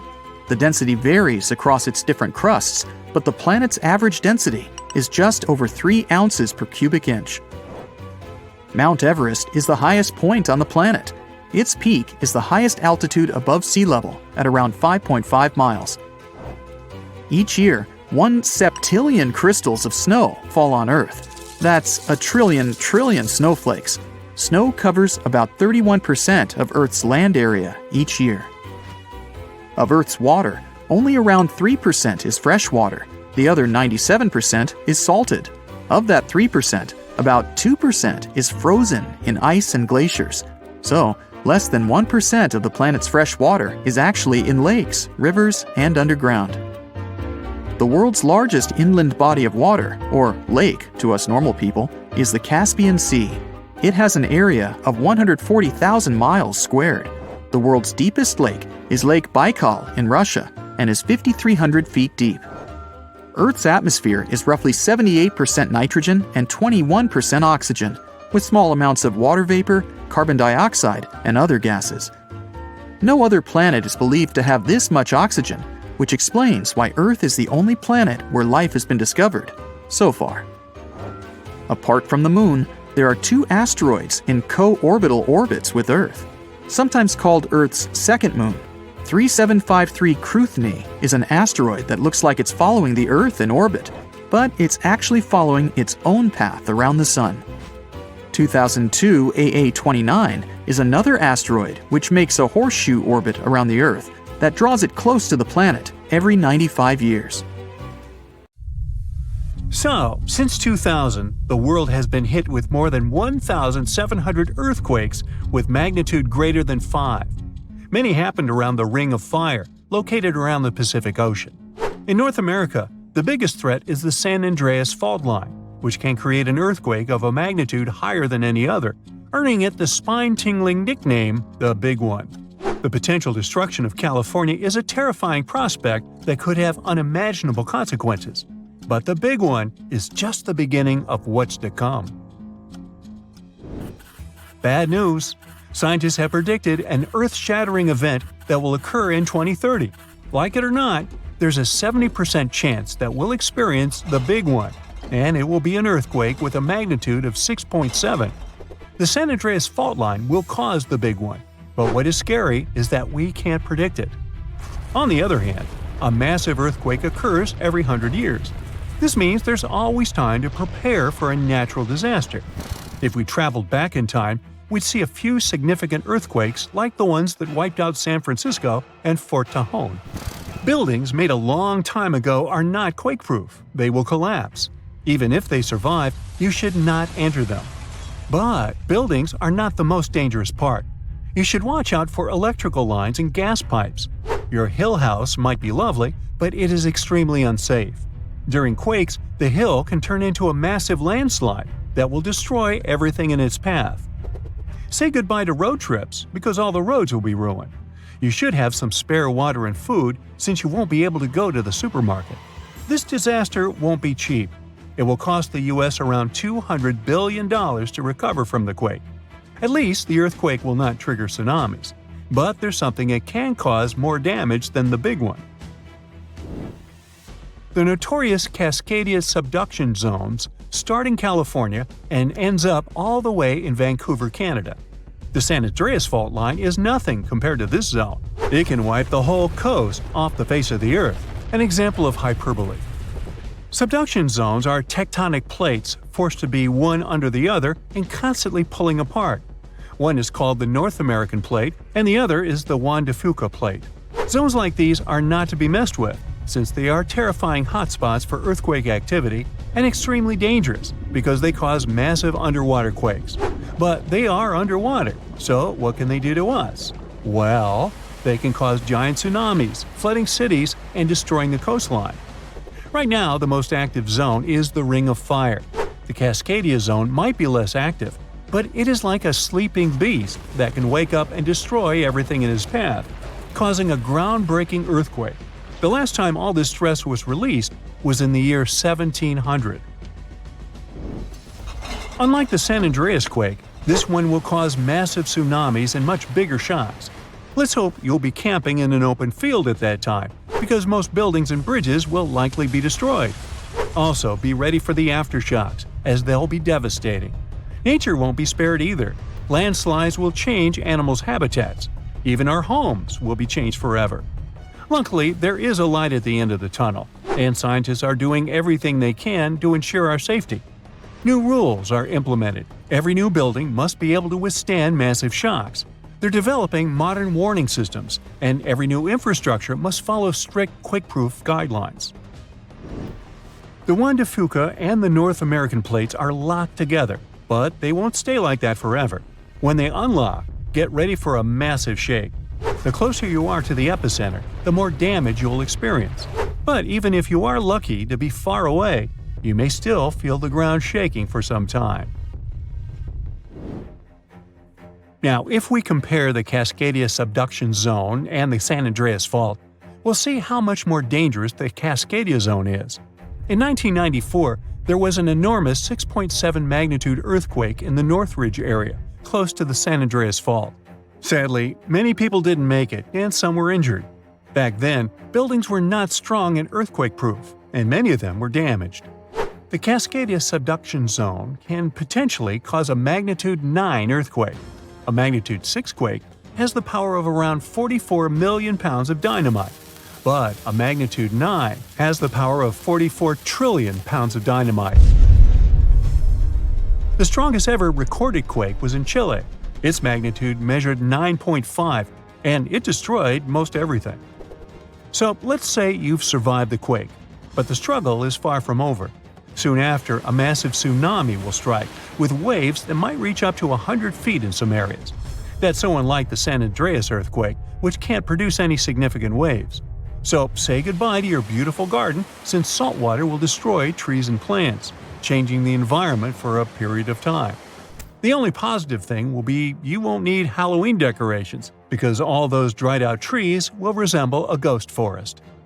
The combination of waves, quakes, and the sheer size of the area will make this natural disaster much more dangerous than any caused by the San Andreas Fault or the so-called Big One. A quake similar to this happened around 300 years ago. Many more have been recorded in the past 3,500 years, proving that they continually occur every 400 to 600 years. So, technically, we have around 100 to 300 years before the next big one hits. We still have no idea how exactly the Cascadia subduction zone works, because we discovered it in 1970. This zone is super scary because it can cause big earthquakes. It was found by accident when researchers studied the Ring of Fire. They wanted to know if this area had caused any trouble in the past years, and the proof was under their noses. In Washington, there is a horror forest where nothing has been growing for years. When researchers tested the soil, they found a tremendous amount of salt. They put two and two together and concluded that a massive tsunami had been the reason. Experts still didn't know when the forest was destroyed, but Japan kept records of a gigantic earthquake that had a similar effect. It was the one that happened in the year 1700. There is a 1 in 3 chance that the next one will occur in 2050. You must know how to survive the Canadian earthquakes and make it out unscathed, so listen carefully. Those who live in this area have almost no experience with earthquakes like this one. Surviving the quake is relatively easy, but the tsunami coming afterwards is the real danger. After the shake, Find the highest ground and go there. Only bring the essentials, like food and water. Yeah, leave your baseball card collection at home. After the first hit, don't try to go down. Seismologists say that most likely there will be a few more waves, and they have proven this. On the 22nd of May, 1960, seismologist Jerry Eston and his 4 friends went to Hawaii to see an expected tsunami that was to happen around midnight. They set up their gear on Wailuku Bridge with an escape route planned. This bridge had been destroyed in the previous tsunami, but the new one was much taller and better. After midnight, the water was 4 feet above the average level. The second wave hit a half hour after midnight, and the water rose another 9 feet by 1 a.m. The water started going down and dropped by 7 feet, but the horror was far from over. Next, they saw a wave that was around 20 feet tall. This shows us that tsunamis are unpredictable, and we should listen to experts to stay safe. Imagine standing in the middle of Europe 40,000 years ago. The landscape is rough, cold, and unforgiving. Fast food is scarce, and there's no internet. Suddenly, from out of the woods steps a figure, stocky, strong, and with a face that is quite unusual. This human looks similar to us, but something about them is different. Their brow is heavy, their nose is broad, and their body seems to be built to fight nature itself. Well, congrats! You've just met a Neanderthal. You might have thought that Neanderthals were basically ancient humans, but that's not really true. We come from the same genus called Homo, but we, all modern humans, belong to one same species called Homo sapiens. However, there used to be lots of human species before, and Homo neanderthalensis was just one of them. And they actually were kind of cooler than us. So what in the world has happened to them? Neanderthals lived for a long time, for about 360,000 years, across Europe and parts of Asia. 40,000 years ago, the place we now call southern Italy was sitting on top of a huge disaster, a massive supervolcano called Campi Flegrei. This big boy is huge, about 9 miles wide. That's about 10 to 20 minutes in a car to get across it all. But there were no cars then, remember? At the time, it was quiet for a while, but one day, suddenly, it blew in what became one of the biggest volcanic eruptions Europe had seen in 200,000 years. The catastrophe was so crazy that ash, gases, and debris altered the climate across the entire continent. What comes next is usually called a volcanic winter. Average temperatures drop, the sky gets darker, and life becomes even harsher than it already is. The eruption, known as the Campanian Ingembrite, caused Europe to cool by as much as 7 degrees Fahrenheit. Doesn't sound like much? Well, the drop of even 1 degree would cause winters to become harsher, causing horrible snowfall, rains, and floods. Crops would struggle to grow, leading to food shortages. The weather would go wild, too, with storms and droughts. Hey, kind of like now. Except multiply this by 7. Events like these caused some huge chaos in modern times. You can imagine what it did to the Neanderthals. But in reality, a simple volcanic eruption shouldn't destroy an entire species, right? Well, yes. The truth is, the Neanderthals were already hanging by a thread back then, and all because of us. They've been in a tough spot for a while. They lived in places that are now parts of Europe, Western Asia, and the Middle East. Modern humans, us Homo sapiens, entered Europe and were giving them some serious competition for food and shelter. Homo sapiens were sneaky dudes, better at finding food, easily adapting to different environments, and using more advanced tools. We were pushing Neanderthals out, trying to get the same resources. We literally made their extinction a slow and very unpleasant process. So, while the volcano definitely made things worse, it wasn't their only problem, and they didn't completely disappear after the eruption.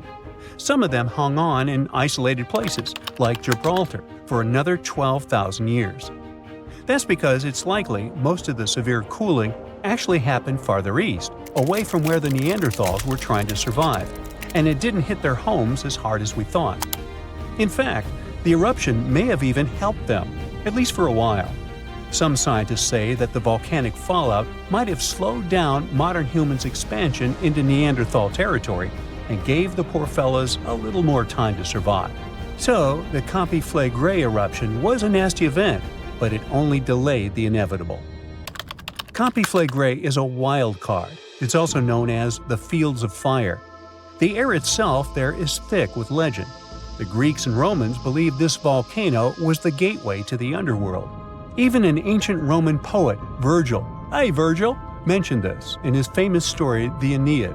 The hero Aeneas must descend into the underworld, and this place is exactly where he starts. Back in the day, this landscape was full of Roman villas, spas, and fish ponds. The elite had the time of their lives there. What they didn't know, though, was that they were standing on treacherous ground that could go crazy at any moment. The Conflagration is not your typical volcano. You'd imagine a single towering peak, but the landscape looks deceivingly calm, with small features popping up here and there. But if you flew above it, the sight would be insane. A gigantic circular basin, peppered with volcanic cones and craters, like scars from the Earth's violent past. The danger here lies in its subtlety. The ground beneath your feet is constantly shifting, even when you don't notice it. Every so often, the land rises, only to sink again, sometimes by several feet, as magma or gas moves beneath the surface. It's incredibly creepy. The risk is almost invisible. The Conflagration is a massive depression formed by two colossal volcanic eruptions. One of them was the one that cooked Neanderthals, and another happened 15,000 years ago. The most famous eruption, though, happened in the 16th century, and it was horrifying. The year was 1538. For years, the people of Paswali had noticed something unsettling. Land that once sat below the waves was slowly rising. What was once the sea had become new ground. Rumblings from deep within the earth were terrifying, but had become a normal part of life. Earthquakes started in the early 1530s, small at first, but in just 8 years, they became the norm. Until one day, on September 28th, horrifying tremors shook the ground. By the next evening, as the sun dipped below the horizon, a massive crack ripped open the earth near the ancient Roman town of Tripurgoli. From this gash spewed fire, smoke, and a rain of volcanic ash miles away. It was thick and muddy, likely mixed with underground water. The ground trembled as hot pumice rock was thrown high into the air. And then a new mountain began to rise from the land. This was the birth of what we now call Monte Nuovo. Eventually, things seemed to calm down, as if the earth was catching its breath. For days, things seemed quiet. Locals relaxed a bit. They began to approach the new mysterious volcano, a crater with something that resembled boiling within it. People visited it like a new attraction. But then, just days later, the disaster struck again. At night, without warning, a new mountain went wild. A blast from the southern flank hurled scoria, chunks of jagged volcanic rock, into the air. This one was fatal for 24 people. The debris found afterwards was huge and coarse. For centuries after, the only signs of life from the Monte Nuovo were small fumaroles, jets of gas seeping from the earth. But then, even those faded away. Now it's just a lush green cone, a pretty sleeping giant. But the ground near Naples, Italy, is still alive. The Conflagration sits quietly for now, but it might not be for long. It's showing signs it might be waking up again. This supervolcano looks like a hellish landscape, with its boiling mud pits, geysers, and steam vents. Romans and medieval Christians once believed it was a gateway to the underworld, and who can blame them? What's spooky is that recently scientists detected unusual activity under the surface. In 2012, Italian authorities raised the alert level on the volcano from green to yellow, meaning that it needs close monitoring. There are certain changes that usually happen before an eruption. The magma below starts releasing gases, which could weaken the rock above, eventually triggering a disaster. Unfortunately, no one can predict exactly when or if it will erupt. But if it does, the consequences could range from a minor inconvenience for locals to a global catastrophe. Its last tiny eruption happened in the 16th century, and it wasn't too bad. But if history repeats itself, like it was with Neanderthals, we're all cooked. An eruption like that could lead to global cooling, crop failures, and widespread famine. Right now, a group of scientists is trying to get a clearer picture of what's happening beneath the surface. The Completeness Deep Drilling Project is working to drill a 10,000-foot borehole, hoping to check out the Magma Chamber up close. But at least for now, the supervolcano remains quiet, and let's hope it stays that way. Oh boy, scientists predict a volcanic eruption that is likely to be one of the most destructive in the history of our species. There's a 1 in 6 chance of it happening in this century, and it could seriously change the climate even more and put millions of lives in danger. Back in January 2022, the Hunga Tonga Hunga Ha'apai volcano erupted in the South Pacific Ocean, creating a huge explosion. It sent tsunamis all the way to Japan, North America, and South America. Tonga itself was hit hard, with damage costing nearly 20% of the country's entire economy. Now, researchers at the Niels Bohr Institute in Copenhagen have studied ice samples from Greenland and Antarctica, and their findings are worrying, predicting potential global volcanic disaster. They say there's a real chance of a much bigger eruption, a whopping 10 to 100 times larger than Tonga's. In the past, eruptions this size used to change the climate and even cause civilizations to collapse. Despite future volcanic eruption risks, experts say the world isn't prepared at all.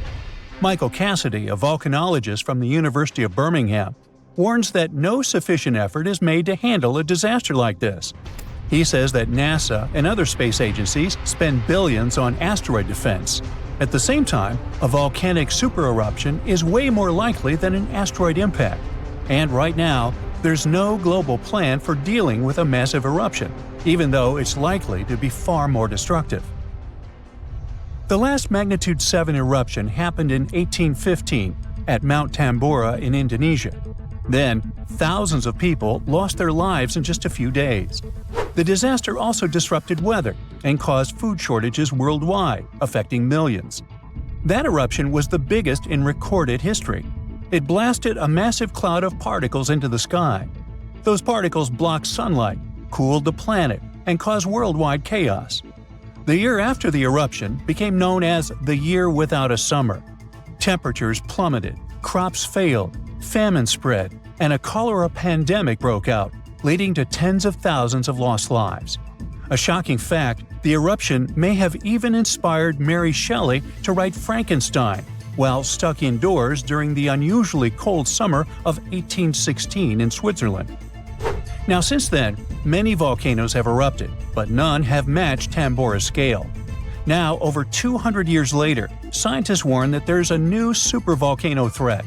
Another massive eruption could be on the way, and the world might not be ready for it.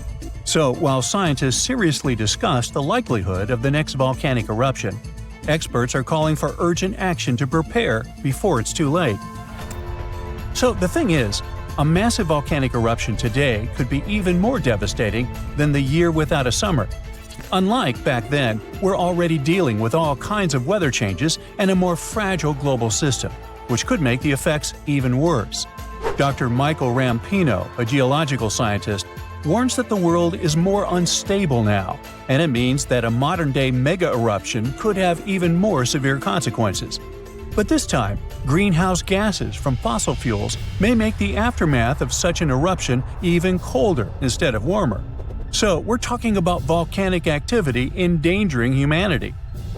Dr. Thomas Aubrey, a volcanologist, found that in a hotter, more turbulent atmosphere, the sulfur dioxide gas released by a volcanic eruption would spread faster and farther than in the past. This gas forms sulfate aerosols, which reflect sunlight and cause global cooling. Because these tiny particles would be more evenly distributed, they'd have a stronger cooling effect than in 1815. Another atmospheric scientist at Cambridge explains that the size of these airborne particles matters. It affects how they absorb sunlight, and in a future warmer climate, an eruption could make the surface cooling stronger by 15%. At the same time, there are still many unknowns. Scientists from the University of Geneva say that we're only beginning to understand the full impacts of such an event. It's also difficult to precisely estimate future volcanic eruption risks, since we have very little data on older eruptions. So, to understand past volcanic activity, researchers analyze ice cores from Greenland and Antarctica, as well as ancient tree rings. Those act as historical records of weather changes. These measurements suggest that several eruptions in the past few thousand years temporarily cooled the planet by about 2 to 2.5 degrees Fahrenheit. One of the most catastrophic examples is the 1257 Somalis eruption in Indonesia, which was so powerful that it likely triggered the Little Ice Age. It was a period of global cooling that lasted for hundreds of years. More recently, the 1991 Mount Pinatubo eruption in the Philippines slightly cooled Earth for a few years. Because this eruption happened in the satellite era, scientists were able to measure exactly how much sulfur dioxide was released and how it affected the atmosphere. But even with modern tools like satellites and seismic instruments, scientists still have difficult times forecasting the next big volcanic eruption. Luckily, even though we can't predict the exact timing, we can study worst-case scenarios to help authorities prepare. This includes creating evacuation plans and stockpiling food in case of global crop failures caused by volcanic cooling. The changes in weather patterns might make volcanoes more active. Melting glaciers can reduce pressure on underground magma, which will increase the chances of an eruption. Plus, more extreme rainfall, which is becoming more and more common, can seep into volcanic cracks and cause powerful steam-driven explosions. It can affect both active and dormant volcanoes. Because of these risks, researchers are now mapping volcanoes that are the most vulnerable to climate change. Their studies show that the highest supervolcano threat comes from such areas as Iceland, Chile, and Indonesia. Those are places where glaciers are melting quickly or rainfall is increasing dramatically. A 2022 study found that 716 volcanoes worldwide, that's about 58% of all known active above-ground volcanoes, could be triggered by extreme rainfall, increasing the likelihood of another mini ice age. Now let's get back to that Hunga Tonga Hunga Ha'apai eruption that occurred on January 15, 2022. Scientists have confirmed that it created the highest plume ever recorded. The volcano, located underwater in the South Pacific, sent an ash cloud 187,000 feet high. That's higher than any previously recorded eruption. What makes this eruption even more remarkable is that it was the first to ever reach the mesosphere. It's the third layer of Earth's atmosphere. The mesosphere begins at about 160,000 feet above Earth, where meteors start burning up and creating shooting stars. To measure the plume's height, researchers from the University of Oxford and RAL Space used data from 3 geostationary weather satellites. Before this, the record for the highest volcanic plume was held by Mount Pinatubo's 1991 eruption in the Philippines, which reached 131,000 feet high.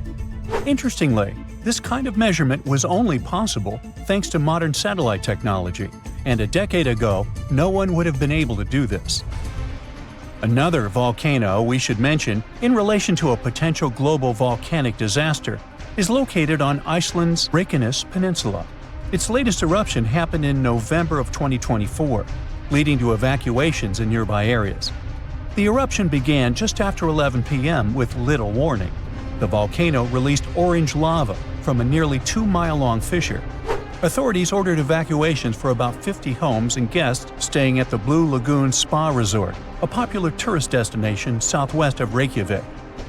While air travel was not affected, officials still warned of potentially dangerous gas emissions spreading across parts of the peninsula, including the nearby town of Grindavik. Grindavik, home to 3,800 residents, has repeatedly witnessed volcanic activity, and past eruptions even damaged its infrastructure and forced evacuations. For example, in August 2024, a 2.5-mile-long crack opened at the Sunthun Kangigar crater near Grindavik. It led authorities declaring a state of emergency as lava flowed in multiple directions. Fortunately, Iceland's meteorological office reported that the latest eruption was significantly smaller than the one in August. Geophysics experts conducted aerial surveys and figured out that the situation appeared less intense than the previous eruptions.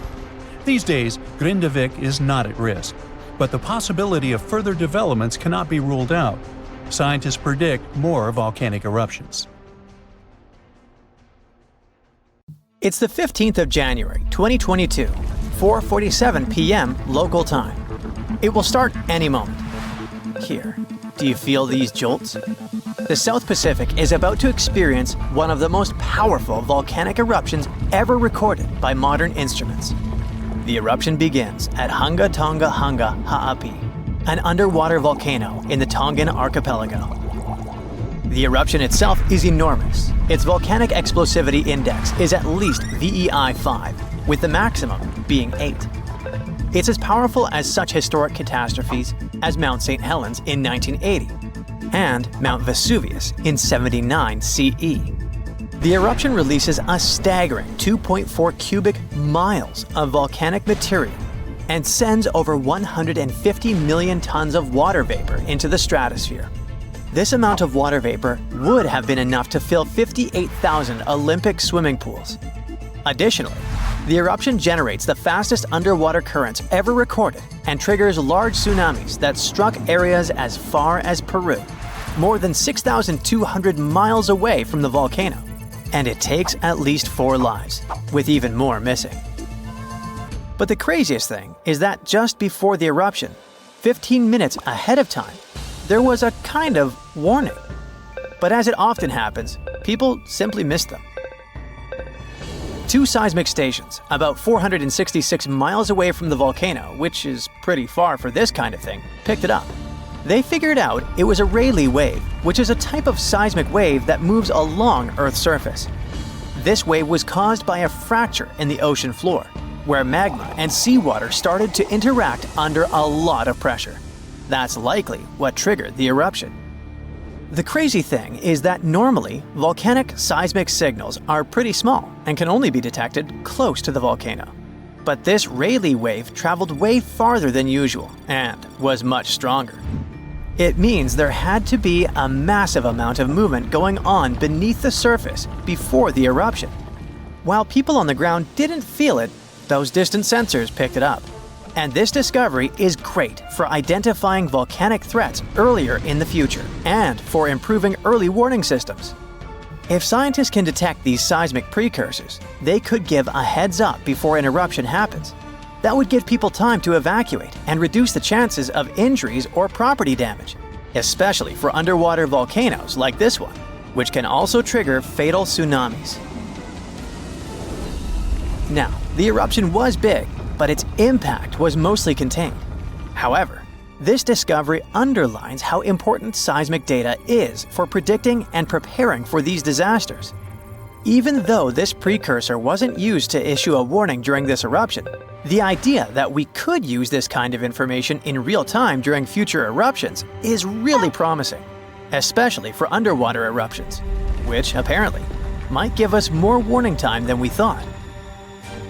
Even though we wouldn't have been able to hear that precursor warning signal, there is a sound so loud it could actually finish you. And while such sounds are incredibly rare, the loudest noise ever recorded was indeed fatal to those who were close enough. On 27 August 1883, the eruption of the Krakatoa volcano in Indonesia created the loudest noise ever measured. It's thought to have been an astonishing 310 decibels at the source. To put this in perspective, a hand drill produces the sound of 98 decibels. The noise produced by a jet engine measures 140 decibels. And the sound of 180 decibels is capable of destroying your hearing tissue. So, the sound Krakatoa produced reached more than 170 decibels at a distance of 100 miles. And sailors aboard a ship just 40 miles from the eruption had their eardrums burst from the sound. The explosion's reverberation was so powerful that it was heard 3,000 miles away. In fact, at a farm in Alice Springs, Australia, over 2,200 miles away, sheep farmers reported hearing what they thought were gunshots. The sound from Krakatoa traveled around the world multiple times. Although no one heard the explosion beyond 3,000 miles, spikes of atmospheric pressure were recorded in places as far away as Canada and England. Those must have been the sound waves produced by the eruption traveling around the globe. Sound above 150 decibels can potentially cause life-threatening harm. In particular, sounds between 170 and 200 decibels can result in lethal conditions, including burst lungs. Anything over 240 decibels could cause fatal injuries, and you don't even want to know what those are. I'll just say that those sometimes happen to cartoon characters, but rarely to people. The scientific explanation behind this is that sound is essentially a wave of pressure, which can travel through both solids and liquids. And, in the case of an incredibly loud sound, pass right through the human body. If the pressure from such a sound is high enough, it can rupture eardrums and internal organs, causing significant and often fatal damage. Now, you probably know how volcanoes sometimes have small earthquakes before they erupt. Well, they often produce this weird sound called a harmonic tremor. The sound kind of hums, and the frequency of the hum gets higher and higher until it suddenly stops just before the volcano erupts. The sound has been recorded at a bunch of volcanoes around the world. But the thing about Redoubt Volcano in Alaska is that its tremor is so intense, people can actually hear it. It's like the volcano is letting out this crazy scream right before the eruption. According to a geophysicist at the University of Washington, the frequency of Redoubt's harmonic tremor is so high that it is barely perceptible as a low bass hum, and that's at its highest pitch. All because the pitch of Redoubt's tremor exceeds that of any other recorded volcano. It questions the limits of the existing models used to explain these phenomena. That's why researchers had to propose a new model to account for these unusually high-pitched tremors. Most volcanoes produce sound when magma bubbles vibrate as they rise through cracks in Earth's crust. But in the case of Redoubt, scientists believe that the harmonic tremor and associated earthquakes occur when magma is forced through a narrow opening under immense pressure. The thick magma sticks to the rock surface inside the conduit, a channel or a pipe that carries magma from a reservoir or chamber to the vent. As the pressure builds, the magma moves upward. This makes it stick again until the pressure forces it to move once more. These sudden movements cause small earthquakes, which, as the pressure increases, occur more rapidly and blend into a continuous rising noise. So it's actually the rocks making the sounds. This new model is important because it could help scientists better understand the eruptive cycles of volcanoes like Redoubt. It could also serve as a limited early warning system. By the time Redoubt began to scream like this, the volcano had already been erupting for a few days. So the tremor might only provide a few minutes or hours of warning before the next explosion. The harmonic tremor at Redoubt reaches an extremely high frequency, then falls eerily silent before the volcano erupts again. This pause occurs when the earthquake activity slows down and the two sides of the fault slip smoothly against one another. Maybe that's when even earthquakes can't keep up anymore. The new model may also apply to other volcanoes, such as the Soufriere Hills volcano on the Caribbean island of Montserrat. The research team is now planning to investigate why the pressure at Redoubt is concentrated in one specific spot. To move ahead in their research, the scientists have created 2 recordings of Redoubt's seismic activity. The first, a 10-second recording, compresses about 10 minutes of seismic sounds and harmonic tremors, sped up 60 times. The second, a 1-minute recording, condenses roughly an hour of activity, including more than 1,600 small earthquakes that had occurred before Redoubt's first explosion with harmonic tremor. These recordings could provide crucial insight into the dynamics of volcanic eruptions and the signals that precede them.